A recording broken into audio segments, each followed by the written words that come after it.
began working for Giorgio Armani over in Milan and did a lot of representing him in newspapers and press releases, and they designed the makeup on my face for the shows that season, and all this happened to me. So that was kind of my height, that, you know, being on the runway, working with Giorgio Armani was really the ultimate.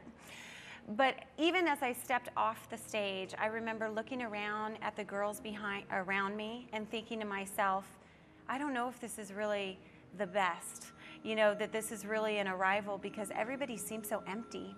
And I think I myself was very empty on the inside, and I longed to have a purpose for my life and to have love in my life. Yes. And the anorexia, you know, was beginning to catch up with me. The drug use and everything else in my life just kind of spiraled out of control from that point on.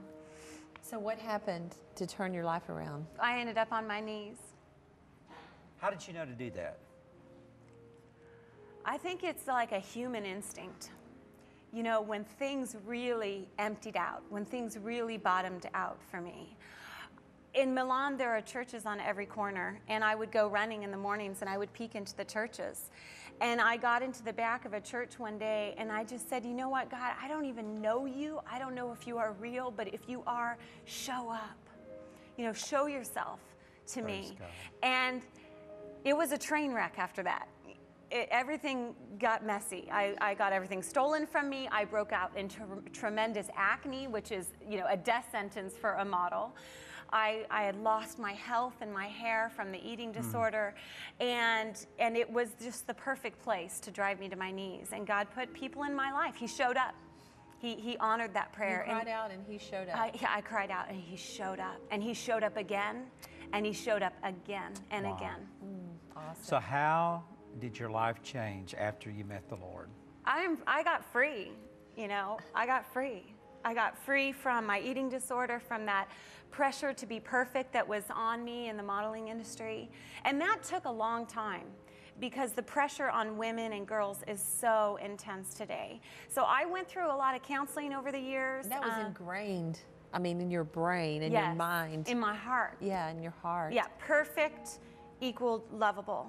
You know, skinny equaled beautiful. You know, beautiful equaled accepted. And I had to get to a place where I knew who I was in God's eyes, and it didn't matter who I was in the world's eyes. That I didn't have to be perfect. That He is the only perfect. Yes. That God is the only perfect. And That's that good. became enough for me. And so that freed me. It freed the chains around my heart from feeling like I had to measure up to some kind of standard. And that's what is going on in our world. You know, girls are feeling like they have to measure up to that standard. So if you would, Jennifer, just take a moment and look into the camera and talk to the girls and to the mothers of the girls. I was going to get her to do the same thing. And That's oh, good, honey, that means we're in one mind and one accord. Yeah. But I want you to just speak to them about the message of your book. I mean, about, you know, why they're not going to be perfect. They're not going to look perfect, and models aren't perfect, and and the magazine covers that we see are airbrushed. That's right. Perfections Oh, you're kidding. are taken out. No. And I'm disappointed to hear things that. are slimmed out and skimmed down, and That's I mean, right. you just can't even imagine. But you know, just speak to those who are listening today who are caught up in that trap of perfection. I just want to tell you that freedom is possible from where you are.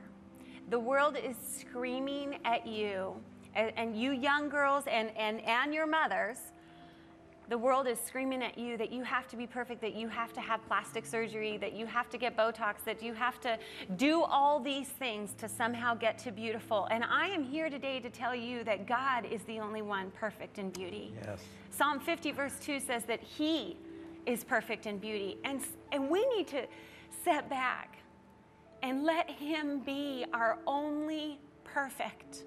Because ladies, we are not going to get to perfect on earth. God's dream for you is not that you're going to have the perfect body. God's dream for you is not that you're going to have the perfect face.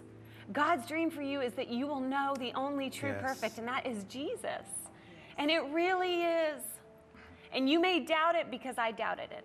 But I am here to tell you today that He has freed me. He has freed me to be an imperfect girl and an imperfect woman. I got cellulite. You know, I get pimples. But I am not defined by that. Yeah. I am defined by the truth that I am a daughter of the King. Yes. I am a princess. Yes. of God. And you are too. And that has to become enough for you. And in that, there is beauty that really lasts. It is a beauty that will endure. We'll wake up at 90 years old, and we can have a beauty that lasted because it is the beauty of the heart. It's Christ in us, and that's our only power. And I just want to encourage you in that. And if you have any doubts, you can read my book. Not only are they airbrushed, but they're also bulimic and anorexic and drug addicted and sexually promiscuous. I know because I lived with Vogue cover models. I lived with them. In the book is the stories of their lives and how God showed me real beauty that comes from the inside out. And I believe that so many of the women and girls that are listening today are in chains and are enslaved by the world's perception of what beauty is. But when we look into the mirror of God, and which is the Bible, we look into His Word, we will see that He can give us a beauty that will really last. Yes. Amen. Well, I'll tell you what, there are some beautiful pictures inside this book. It's a lie. Pictures. It's a lie. Don't believe it. That's not really you? Was that your twin? That's me, but just because it looks good on the outside doesn't mean that it was good behind the scenes. All right, well, I'm going to get you to sign this to Rebecca. And I encourage you to get one of these for your daughter or your wife, because this will be something that will encourage them and bless them. And also, you may want to get Jennifer to come and speak at your conference or your women's group or ministry, or your youth group. She would be fantastic. And the book is there, jenniferstrickland.net's the information. So Jennifer, God bless you. You're still beautiful. And I appreciate you sharing this, because I know this is going to be a blessing to a lot of people. Well, in just a few moments, we're